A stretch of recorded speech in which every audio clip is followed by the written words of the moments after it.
I'm still having a whale of a time with Star Fox, but with thoughts moving towards the future of the property, I thought I'd do a mini deep dive into its new developer, Velan Studios. I've done a brief version of their history before, but I wanted to give them a deeper look and consider where they seem to be going next, both independently and with their Nintendo partnership.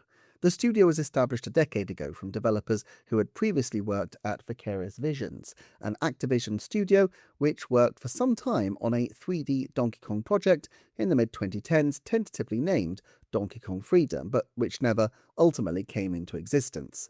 Vicarious Visions founding Bala brothers, Guha and Karthik, left in 2016 to bootstrap a whole new studio, which they called Velan after the Tamil word for spear, and which they based in the state, though not the city, of New York in America. Their rules were to hire experienced game developers to experiment with making games from the ground up, starting with playable prototypes, and fundamentally to make something new.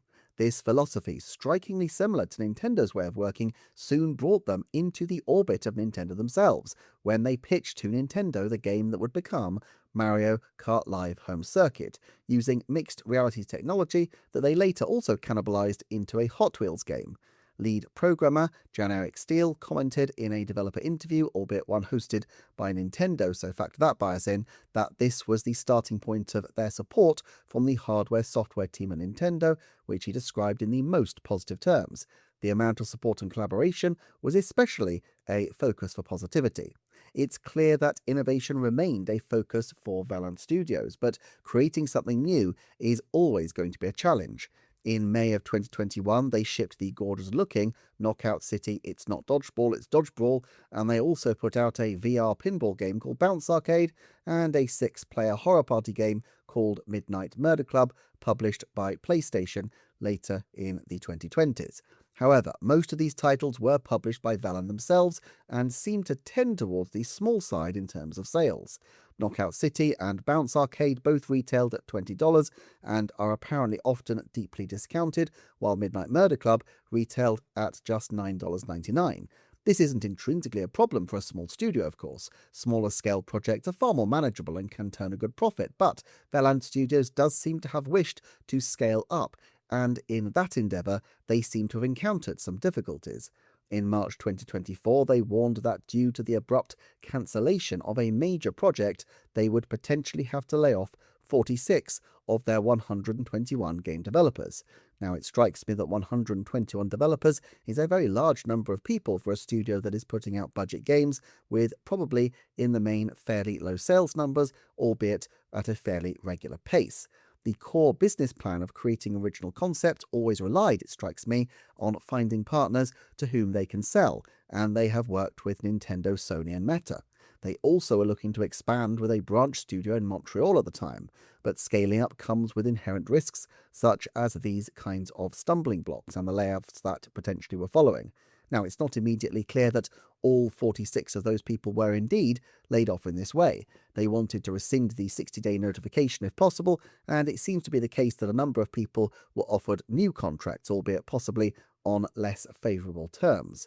This hasn't stopped the Canadian expansion from going ahead, albeit in Toronto rather than Montreal. We don't know exactly when the Velan Star Fox project came into being either. The story Nintendo tell is that Illumination decided, apparently of their own creative volition, to include Star Fox in the Super Mario Galaxy film, which must have been around 2022 or 2023. Now, I'm a little skeptical about this being a completely accurate rendition of events, as it strikes me that Miyamoto has always been very keen to push Star Fox, and there are so many legal considerations with putting another property out there that it just strikes me it's far more elegant to give credit to Illumination's creative inspiration than it is to suggest that Miyamoto was nudging them along the whole time to consider wackier and wackier cameos until, would you believe it, they hit upon a major property that actually did span galaxies. If you think about it, once Galaxy was set, it was inevitable that Star Fox, Metroid, Kirby and possibly F-Zero would all emerge as possibilities, so why was it only Star Fox that got a significant push in the film? At any rate, the logical progression would be that the idea to include Star Fox came first, and the commission to put Star Fox into the game came right after, in order to have something that they could sell in the movie's launch window. This fits a timeline well enough. For example, we know that Takaya Imamura left Nintendo in January of 2021, and there's no evidence that a Star Fox was on the cards then. If you assume the 2026 Star Fox took around 3 or 4 years to develop, that matches up quite perfectly. On the other hand, Nintendo has historically used Star Fox to model the potential of new technology, whether features like Glass's free 3D or the gamepad with the 3DS and Wii U, or indeed the powerful visuals for the time on the Super NES and the N64. Switch 2 is the first major bump in graphics on a Nintendo system since the Wii U all the way back in 2012, and like in 2012, they may have feared and half expected a delay while they adapted to the rigors of 4K gaming. Remaking Star Fox, a known success, would always have seemed like a great graphical showcase game. It's also true that Nintendo, even of early 2021, was in a very different place from just a few short years later. The pandemic really raised the Switch up, but it was only in 2021, with a steady cadence of new games and the successful launch of the OLED model, that they knew the Switch would be a great long-term success, and also that the economic and global situation, however difficult, wouldn't be unweatherably apocalyptic. Nintendo was always looking to expand because it had to, but I think 2022 was the meeting of three different points. Them wanting to expand their IP, and Star Fox being a very obviously underdeveloped IP, and them being able to do so due to the success of the company in this period with the apparently successful Illumination pitch. The reason I focus on the timeline is that there's no evidence that Nintendo was seeking in 2021 to immediately follow up their relationship with Velan from Mario Kart Live Home Circuit, or indeed that Velan at this point wanted to get into remaking old titles. After all, their whole conceit was new. But if you want to expand, it helps to pay the bills. Director Guillermo del Toro used to describe how he would see himself as making one film for himself that might not make a lot of money, could even lose money, but nevertheless was artistically satisfying, and then one film primarily for the studio, which would provide a bigger payday and keep the lights on. I think you can see the same kind of thought process with many of the studios Nintendo regularly work with. Mercury Steam, Grezzo, and Goodfeel are just three examples of studios who do produce original creator-led works, but they pay the bills with regular Nintendo collaborations. Also, the Bala brothers are no longer young up-and-coming developers. They started Vicarious Visions relatively early in their high school career during 1991, which probably puts them now at the cusp of their 50s. They're evidently passionate about game development, but the stresses and strains of managing a large company day and night might not be something they wish to continue indefinitely, and so having a regular partnership with Nintendo allows a degree of stability, which might not always be the case in this rather febrile industry.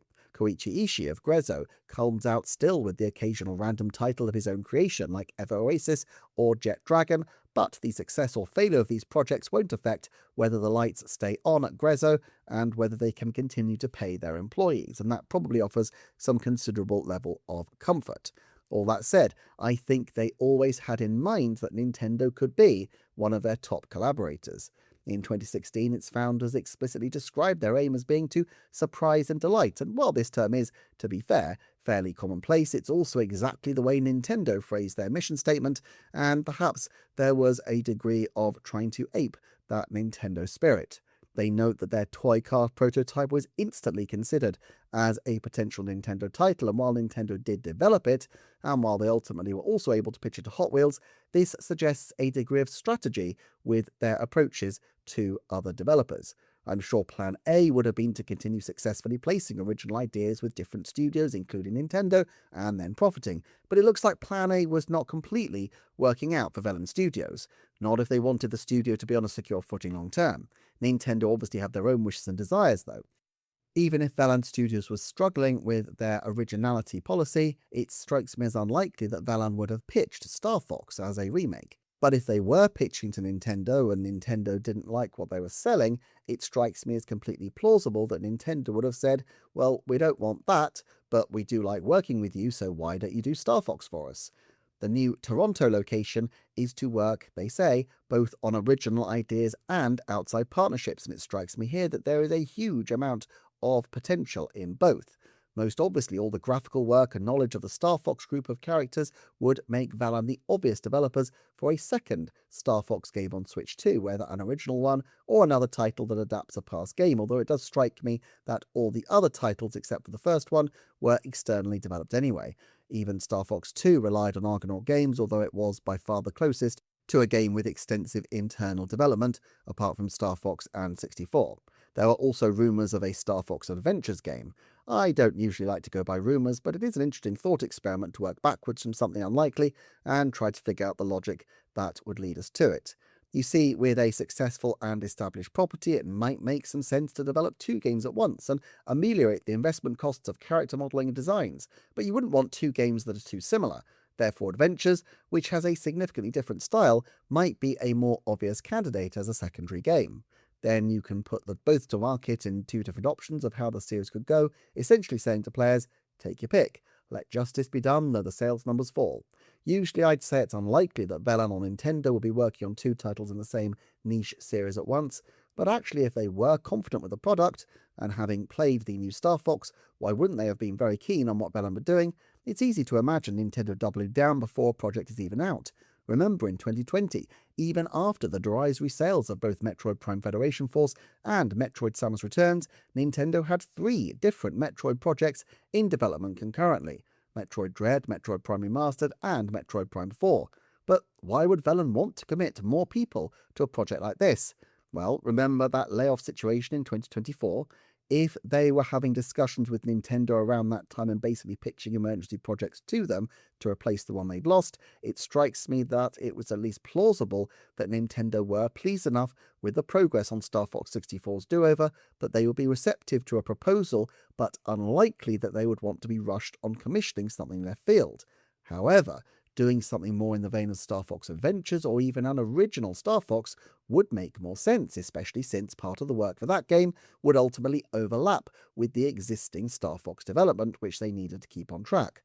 Furukawa's talked before about the importance of the company finding ways to offset long development times. This would strike me as an effective way to do just that. I think it's almost certain that Velan will have another Star Fox game for Switch 2, but I actually think it's far more likely than you might imagine that this game started concurrent with the 2026 Star Fox game and potentially could release maybe not next year, but in 2028 or 29. Again, a comparison point would be Goodfeel, who were evidently developing Yoshi and the Mysterious Book alongside Princess Peach Showtime, even though full production probably didn't overlap quite so extensively. Of course, there's many a slip between cup and lip. Perhaps Nintendo will look at, hopefully, the success of the 2026 game and decide they want something more trad for their second outing. Nintendo has scotched games a good way into development before, so who knows. For Velan, though, I think their aspirations need to be creative and wacky, and they are better served with a Grezzo Mercury Steam Goodfeel model of having Nintendo games as their day job, while also doing the odd creative endeavour their way in their own time. And it should be noted that frequently successful development partnerships with Nintendo often lead to Nintendo being very open to commissioning games from multiple series, and sometimes these companies having multiple commissions at once. Grezzo did Miitopia in between top-down Zelda games.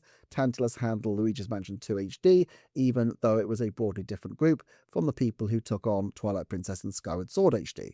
I've mentioned in a previous video games like F-Zero and Wave Race with a history of American-based development, and it wouldn't surprise me to see a new version of either or both of these titles, or indeed something Donkey Kong emerging in due course. One other point of interest from Velan. Nintendo has shown a willingness to purchase studios where they have both a good and robust relationship with developers, creative alignment, and when the timing works out for both parties.